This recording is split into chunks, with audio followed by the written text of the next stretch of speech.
औज़ुबिल्लाहिमिनश्शैतानिर्रजीम बिस्मिल्लाहिर्रहमानिर्रहीम। पहले तलबा व तालिबात अस्सलामु अलैकुम। जो आज मेरा टॉपिक है ये 5वीं जमात के मैथ के हवाले से है। तो हम पढ़ने जा रहे हैं टेंथ्स एंड हंड्रेड्स के बारे में हम पढ़ेंगे आज। तो आपने इससे पहले भी ये पढ़ा है कि फ्रैक्शंस क्या होती हैं। When A number is expressed in the form of fractions we call that fraction number और in the form of p by q। तो क्या होता है, फॉर एग्जाम्पल अगर आपके पास एक शक्ल है, ये एक शक्ल है, तो इस शक्ल के 5 हिस्से किए गए हैं, 1 2 3 4 और 5 पार्ट्स आर देयर। 5 में से 2 का रंग किया है तो हम लिखेंगे 2/5। ये आप पहले जान चुके हैं फ्रैक्शंस, लेकिन आज हमें डेसिमल्स में बताना है, क्योंकि थोड़ा आगे हमें और जाना है। तो आप अपनी किताब का 158 पेज नंबर 158 निकालो। तो वहां पर आपकी किताब में ये दिया गया है विच पार्ट इज शेडेड, कौन सा हिस्सा रंग किया हुआ है। लेकिन इसमें क्या है कि एक ही शक्ल के 10 हिस्से किए गए हैं। हाँ, तो यहाँ पर दो, एक शक्ल है, इसके 10 हिस्से हैं, 1 2 3 4 5 6 7 8 9 एंड 10, और 10 में से 2 हिस्सों का रंग किया है तो हम लिखेंगे 2/10 लिखेंगे। तो जब हम इसको फ्रैक्शन में लाने की कोशिश करेंगे तो हम 2/10, तो यहाँ पर अभी नहीं हो, 2 के लिए यहाँ पर पॉइंट चढ़ाना पड़ेगा, यहाँ 20 बनेगा 2s, तो 0.2 जो है इसके लिए सही आंसर है। फिर दूसरा पार्ट है इसमें बी पार्ट। यहाँ पर 2 शक्लें हैं, तो एक शक्ल जो है ये कंप्लीट शेडेड है, दूसरी शक्ल में 5 हिस्से रंग किए गए हैं। तो हम बड़ी आराम से लिख सकते हैं 1.5, क्योंकि एक शक्ल कंप्लीट है और दूसरी आधी शक्ल है, तो हमने यहाँ देखा 5 हिस्से इसके रंग किए तो हम 1.5।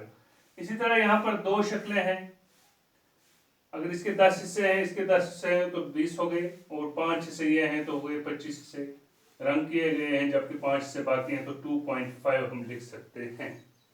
तो ये क्वेश्चन नंबर 1 था। अब हम इसमें देखेंगे क्वेश्चन नंबर 2 क्या है।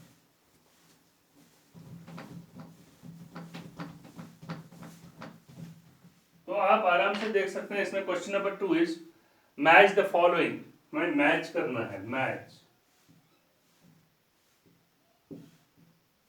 The following. तो हमें मैच करना है, एक तरफ लिखा गया है 4.1, इसका बी पार्ट है 1, 2.3 एंड नंबर 3 इज 1.1, और डी जो पार्ट है इसका वहां पर लिखा है 0.5। तो अब आप देखेंगे दूसरी साइड में इसका लिखा है 2 and 3/10, जो दूसरा है वहां पर लिखा गया है 1 and 1/10,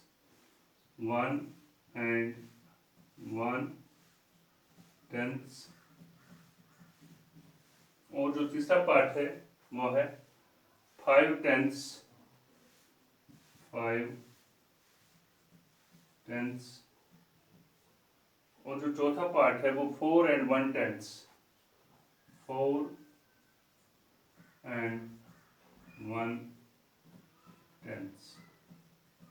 तो आप ये हमेशा याद रखना कि इशारिया के इस तरफ में राइट साइड में, डेसिमल के राइट साइड में हम टेंथस, अगर यहाँ दूसरा नंबर हो तो 100th, 1000th, इसी तरह आगे चलते हैं।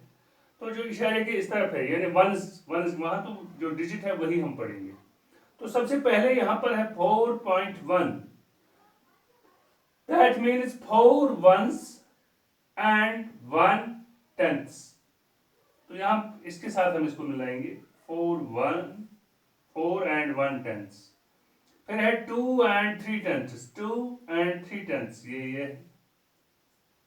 2 ये हो गया, एंड 3/10 ये टेंथ्स की जगह 3 है तो 3/10।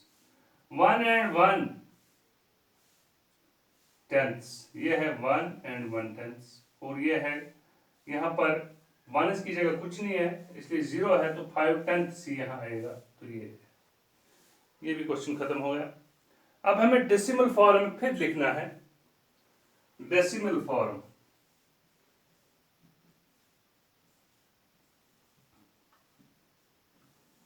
यानी इशारे की शक्ल में हमें लिखना है। यहां पर लिखा गया है वर्ड्स में 4 1s and 7 10ths। 4 1s and 7 10ths। अगर हम यहां पर 1000ths 100ths 10ths यहाँ पर इशारे 1s 10s 100s 1000s वगैरह। तो यहाँ पर लिखा है 4 1s, तो 4 1s हमें 1s की जगह आएगा इशारिया, एंड 7 10ths तो 7 10ths की जगह आएगा, यहाँ पर आएगा 7। ये 4.7 हमने लिखा। दूसरा है इसमें 8 1s 9 10ths एंड 600ths। तो आराम से पहला लिखा इसने 8 1s, तो 8 हम 1s की जगह लिखेंगे। तो फिर इसमें है बेटे 9 10ths, तो 9 यहाँ पर इशारा 9 यहाँ लिखेंगे 10ths की जगह। तो आगे जाते हुए 100ths पे एक और 6 है तो यहाँ हम 600ths लिखेंगे आराम से। तो फिर आगे जाएंगे और C 5 1s, तो 5 1s की जगह हम लिखेंगे। और दूसरा है 7 10ths, तो 7 हम 10ths की जगह लिखेंगे। और लास्ट पर है 800ths, तो 800 की जगह हम लिखेंगे। तो एक और क्वेश्चन है आगे जाते हुए, ये भी आपको समझ आया होगा।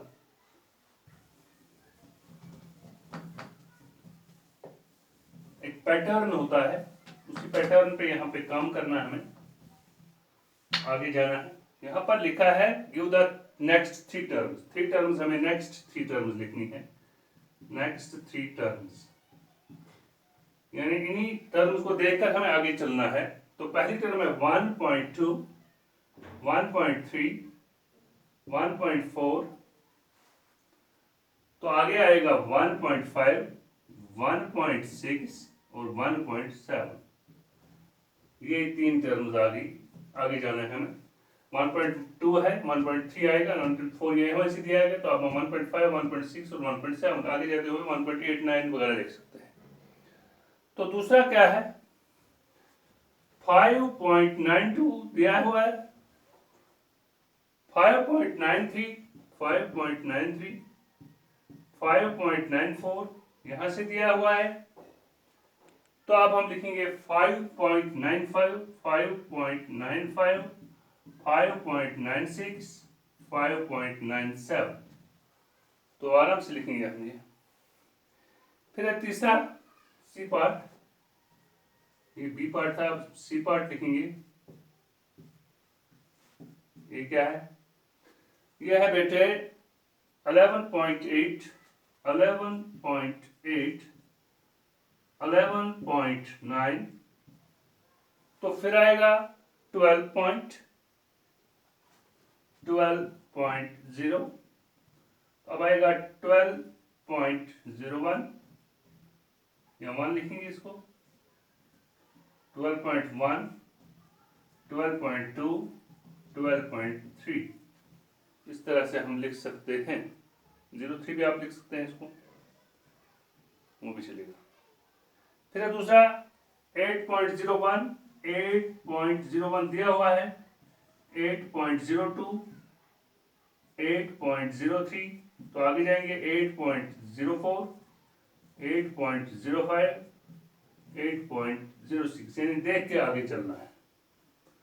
फिर है लास्ट का 6.07 6.07 6.08 तो 6.09, 7.00, 7.01, इसी तरह आगे जाते हुए हम लिख सकते हैं।